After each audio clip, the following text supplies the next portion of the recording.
evening and thanks for joining us on the 6:30 p.m. edition of News on My Media Prime Television. We're beaming live from Douala, Cameroon's economic capital. My name is Fon Quinter. Begin today's newscast in the southwest region where relative calm has returned to Buea after yesterday's outrage by the irate population following the brutal murder of a 5-year-old pupil on her way to school. Denizens woke up this 15th day of October in a serene atmosphere void of gunshots. A Buea correspondent Clarice Akeba toured the city this 15th day of October and put together the following. This is actually the neighborhood where Caroline Njale, a class 1 pupil of the Catholic University Institute, the primary section, was fatally shot on the head. We are just opposite the Coal Cathedral site in Moliko. This road is actually leading to the central market here in Buea. It should be noted that yesterday's incident that actually occurred here happened at about 7:50 a.m. in the morning. Friday, October 15, 2021. This is the atmosphere this morning in most neighborhoods in Buea after yesterday's outrage. Walking down from Greater murder of Carol Louise Ndiale, a primary 1 pupil of the Catholic University Institute of Buea, by a gendarme whose name we got as Vondo Achille, and who was also later beaten to death by the irate population. Even though yesterday's incident has passed, many still feel aggrieved, as in most public gatherings, the discussion still animates the lips of denizens. It should be noted that the corpse of the deceased Carol Louise Ndiale was buried yesterday evening at the St. Anthony Cemetery in Buea town. Meanwhile, investigations have been opened in order to bring to book other collaborators to the murder. Clarice Akeba reporting from Buea. Now, human rights lawyer Barrister Thamfu Richard has condemned the excessive use and abuse of power by uniform officers in Cameroon. His outing follows the Buea tragic incident in which a gendarme officer shot to death a 5-year-old girl early Thursday, October 14, on board a vehicle on her way to school. Barrister Thamfu Richard talked to the microphone of Olasha Kingsley in the following excerpt. We have the impression in Cameroon that some people are above the law. But let us be reminded that the Cameroon constitution clearly states that no one is above the law, and Cameroon is a state of law whereby the law needs to be respected. It's of recent we are witnessing an increase in the violation or abuse of powers by men in uniform, whereby they want to take the law upon their hands. They want to stand above the law. But it's unacceptable in a country that preaches the respect of human rights, preaches the respect of the rule of law. It beheartens, it's scandalous to see that today we are no more secured in the presence of uniformed officers. We see uniformed officers harassing citizens that they are supposed to protect and protect their property. You are tempted to ask yourself which is the kind of training they receive in their respective schools. Why do they have to behave in this barbaric form as if they have received no training? So it's high time that the respective hierarchies of these law enforcement officers give a strong warning or a strong caution to whosoever among them who want to take the laws into the hand. Nobody is above the law. We should respect law enforcement officers. Law enforcement officers as well should respect citizens. There are proper criminal procedures in implementing any violation of the right. If a citizen commits an offense, we have the law courts, we have the criminal procedure to carry out that describes how investigations will be carried.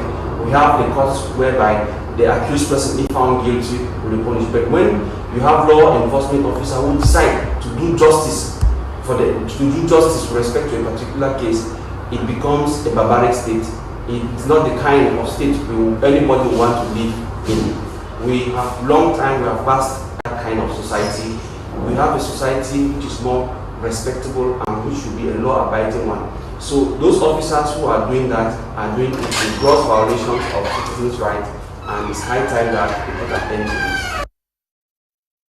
Barrister Thamfu equally revealed that he is dragging Chief Moja to court over the torture and imprisonment of an 8-month pregnant woman. Barrister Thamfu once again.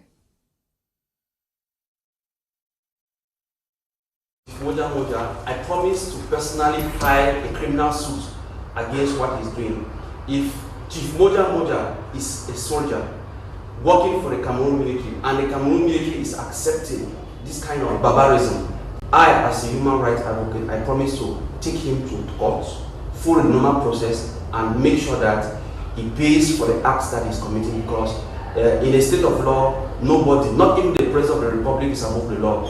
I have strong belief that we are in a state of law, and that I'll carry out my actions and I'll have no hitches on my way, and make sure that he pays for his injustices, he pays for what he has done to a pregnant woman of that matter. I have a lot of pains and anger seeing such kind of things, and as a human rights advocate, I cannot allow that to go.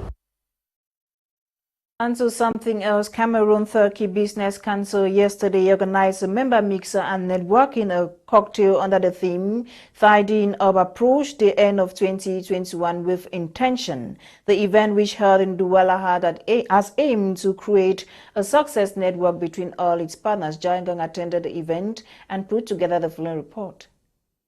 In a bid to improve trade relationships between Cameroon and Turkey, the Cameroon-Turkey Business Council, CTBC, brought together its members in a networking cocktail last evening, October 14th, at the Aqua Palace Hotel in Douala. Among the objectives of the council is to ensure the facilitation of measures put in place by the government of Cameroon and Turkey to improve on trade between the two countries. Well, CTBC stands for Cameroon-Turkey Business Council. It's a bilateral business council seeking to enhance trade between Turkey and Cameroon. So two-way flow, not just trading with Turkey, but Turkey trading with Cameroon. And so this bilateral chamber was set up to really help the business community, the enterprise sector, to take advantage of the opportunities. The events gave an opportunity to the members and yet to be members of the council to network for success with the over 16 Turkish companies in attendance. Our objective with this event was to get the members to exchange with each other, to network with each other, to strike business with each other, and to also hear about the plans that we have for them in terms of projects in the pipeline, opportunities to grab. It was one of the very important reasons for this event was to tell Cameroonian businesses that Turkey is open for business. If you want to set up a subsidiary in Turkey, it's open.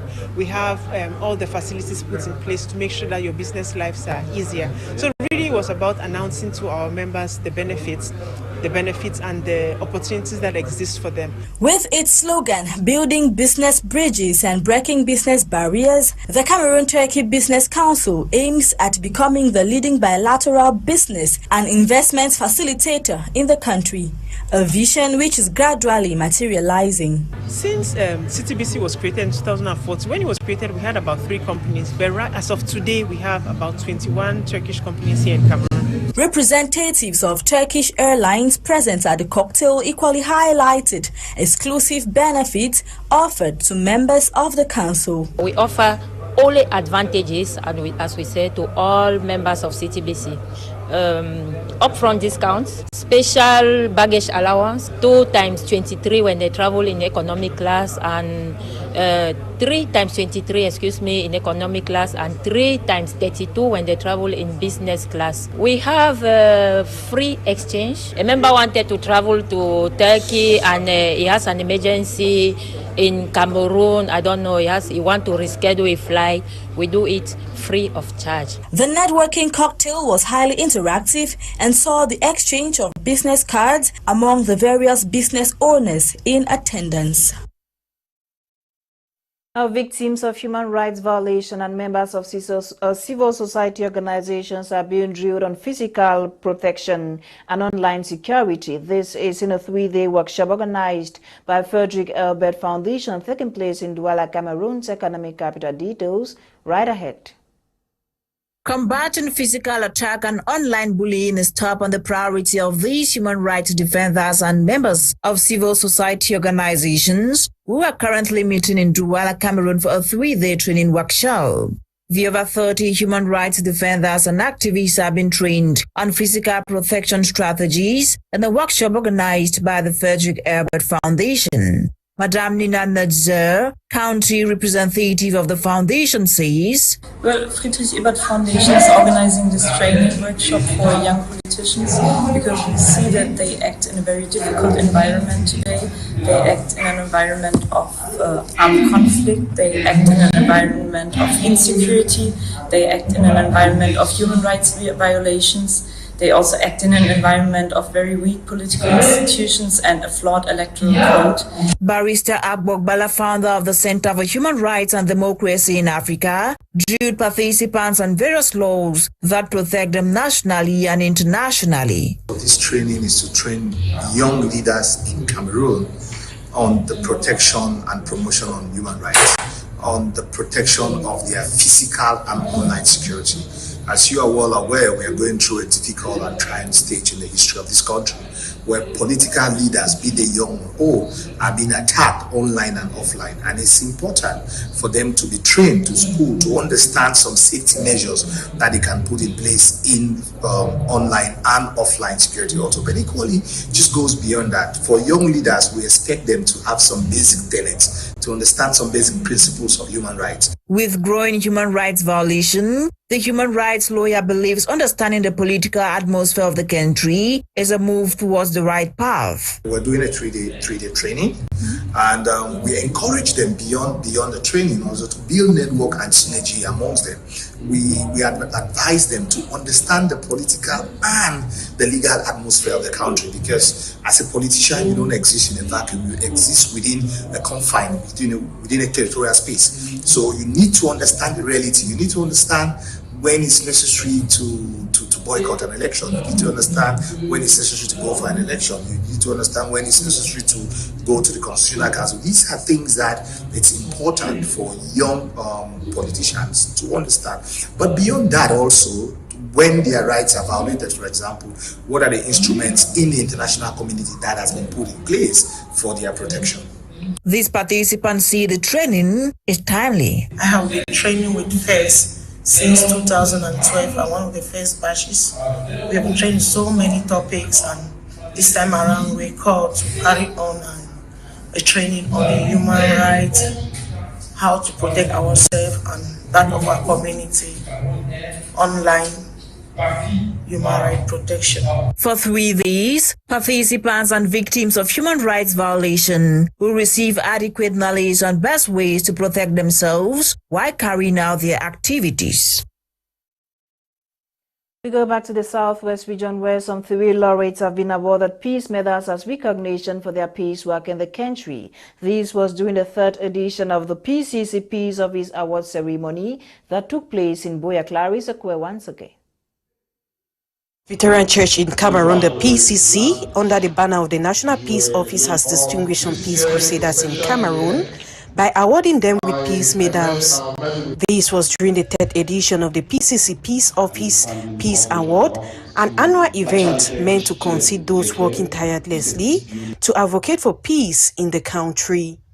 The PCC Peace Office Award ceremony saw 3 ambassadors of peace who were recognized in 3 categories, namely the youth category, the women category, and the male category. The award is telling me that I need to work hard and not to stop, because the beauty of working hard is inner peace and self-love, and that's what we give out.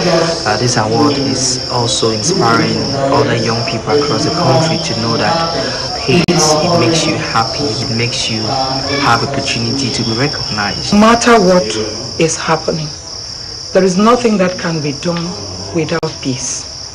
It starts with you, it goes with others. There is nothing that we can do in insecurity. There's nothing we can achieve without us reconciling with one another.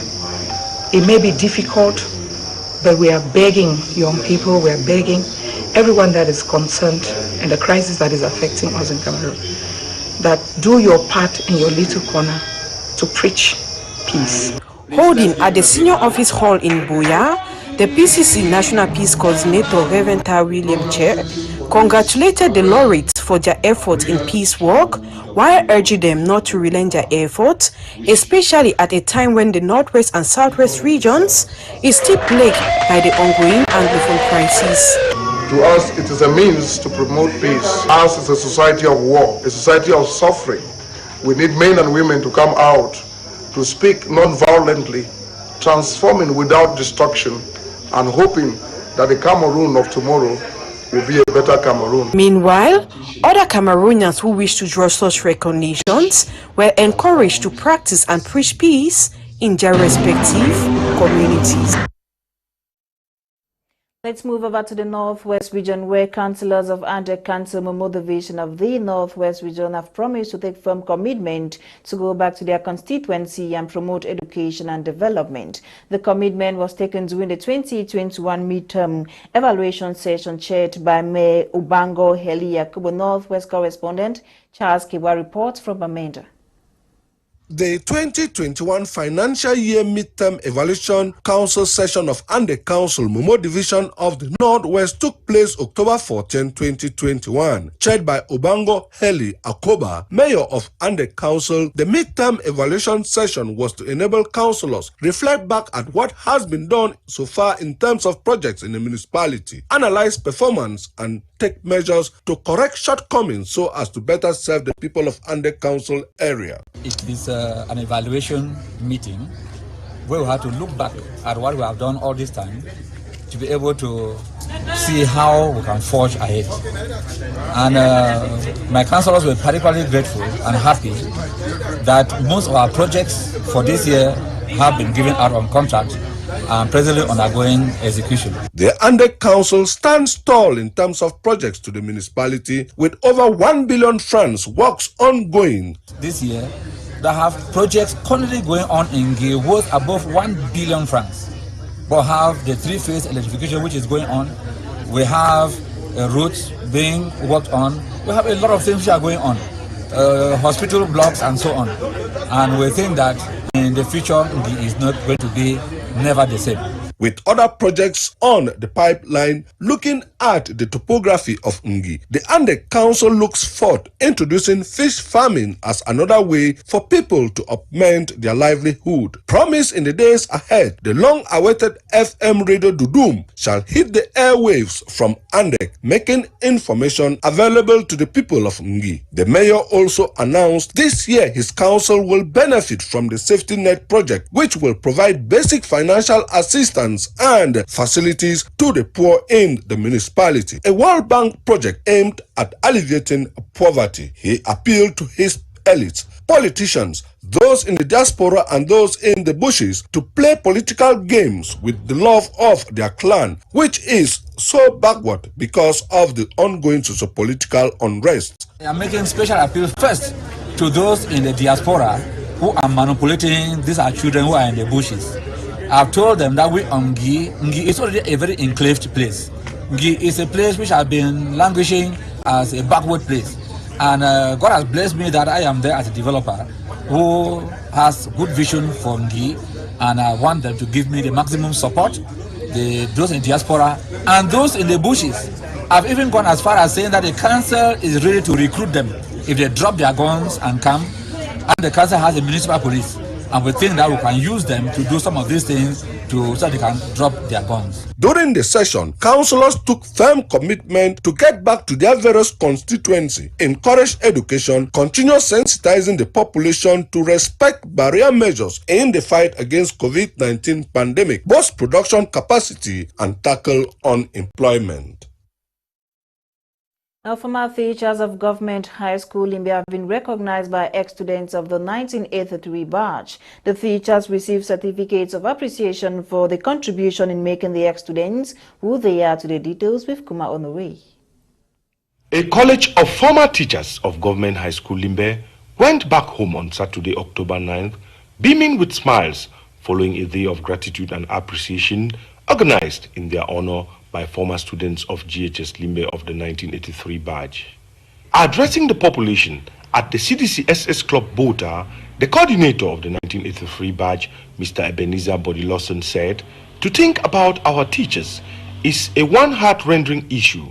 We want to immensely thank you because the seeds you planted in us long ago has germinated and grown into beautiful flowers. We thank God Almighty for having kept you all till date, and may He continue to bless you.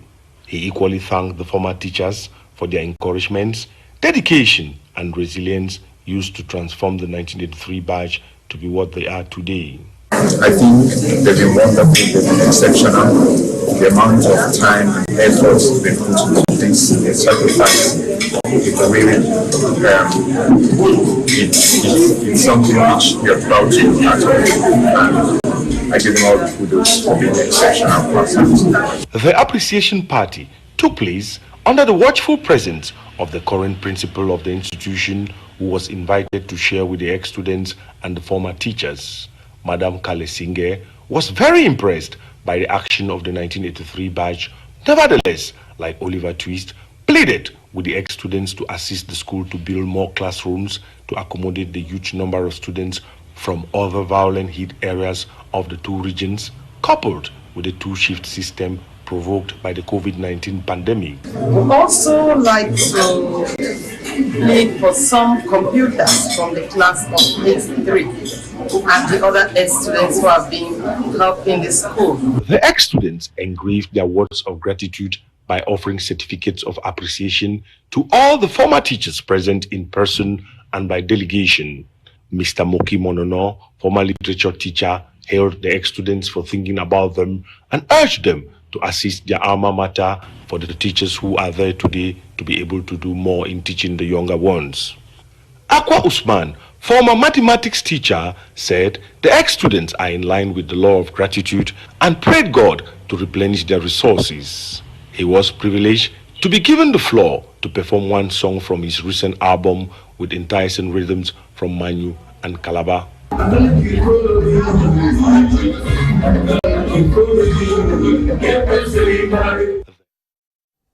So our health page October is Breast Cancer Awareness Month, an annual campaign to educate people about the disease. And this month of October, people around the world show their support to victims and survivors of breast cancer by dressing up in pink. Bokengo Wadi tells us more about a Breast Cancer Awareness Month. Every moment of life is precious and should be cherished and celebrated all year round, most especially in giving hope and encouragement to sufferers and caregivers for life-threatening health conditions such as breast cancer. Every year, the month of October is observed as Pink October in a bid to support the fight against breast cancer, admire and honor survivors, encourage caregivers and health professionals for their steadfast love as well as for spreading hope. Around the globe, women, communities, health organizations, and many more create pink-themed events such as cycling, long walks, racing, skating, seminars, Zoom meeting, amongst others, to raise awareness about breast cancer, empowering the population with information and knowledge regarding the disease. These activities seek not only to impact individuals worldwide, but also to highlight the importance of breast cancer prevention measures such like mammography screening, breastfeeding, self-breast examination, exercises, no alcohol, amongst others. Pink October also aims to promote the fight against breast cancer through financial support, fundraisings, and donation to enhance and push forward breast cancer research. And in news out of the country, our reporter Nora Kakebi made brief stops in Kenya, Nigeria, and Tunisia. She brought back the following. We begin our tour on the African continent in Kenya, where police are searching for the husband of record-breaking runner Agnes Tirop, stabbed to death in an incident that shocked her home country and the world of athletics. Agnes Tirop was killed just 1 month after smashing the women's 10-kilometer record at an event in Germany. Her brother said news of her death was devastating because she was a good person who never got herself involved in any conflict. On his part, President Uhuru Kenyatta paid tribute to the young athlete who would have turned 26 later this month. Kenyatta has urged the police to track down those behind her death. And a brief stopover in Nigeria tells us that the leader of an Islamic State-linked group has been killed. The alleged death of Abu Musab al-Banawi was not immediately confirmed by the group, and there was no immediate way to corroborate the claim. Nigeria's Chief of Defense Staff, General Lucky Irabo, gave no details. It should be noted that this development comes just about 5 months after the death of Abubakar Shekau, leader of ISWAP's rival group, Boko Haram. ISWAP has been trying to take advantage of Shekau's death in May to expand its territories. Meanwhile, in Tunisia, President Kais Saied has accused unnamed politicians of using refuge overseas to plot against the state, implicitly targeting one of his predecessors based in France. Without naming him, Saied referred to a speech by France-based former president Monsef Mazouki, who has called the president's moves a coup d'etat. President Saied accused traitors that seek refugee overseas of threatening Tunisia's sovereignty and urged the new Justice Minister, Leila Jaffel, to open an inquiry. Some of Saied's opponents have accused him of seeking a new dictatorship only a decade after Tunisia's 2011 revolt that overthrew dictator Zine El Abidine Ben Ali. However, the president's supporters say his moves were needed after years of deadlock among political parties seen as corrupt and self-serving.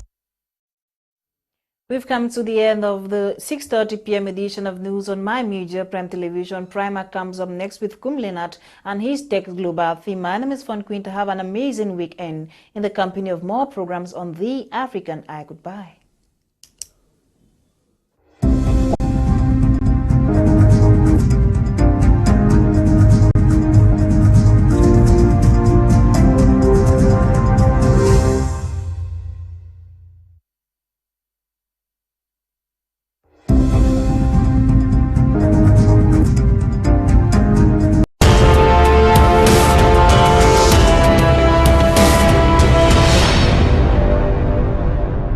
Is nursing, midwifery, or allied health sciences your interest? Holy Infant Higher Institute of Sciences, Melanie Yaounde, has got you covered. Pursue an outstanding career in nursing and midwifery, enrolling in one of our HND and BTS programs. Guess what? A Bachelor of Science option even kickstarts this academic year. For registration and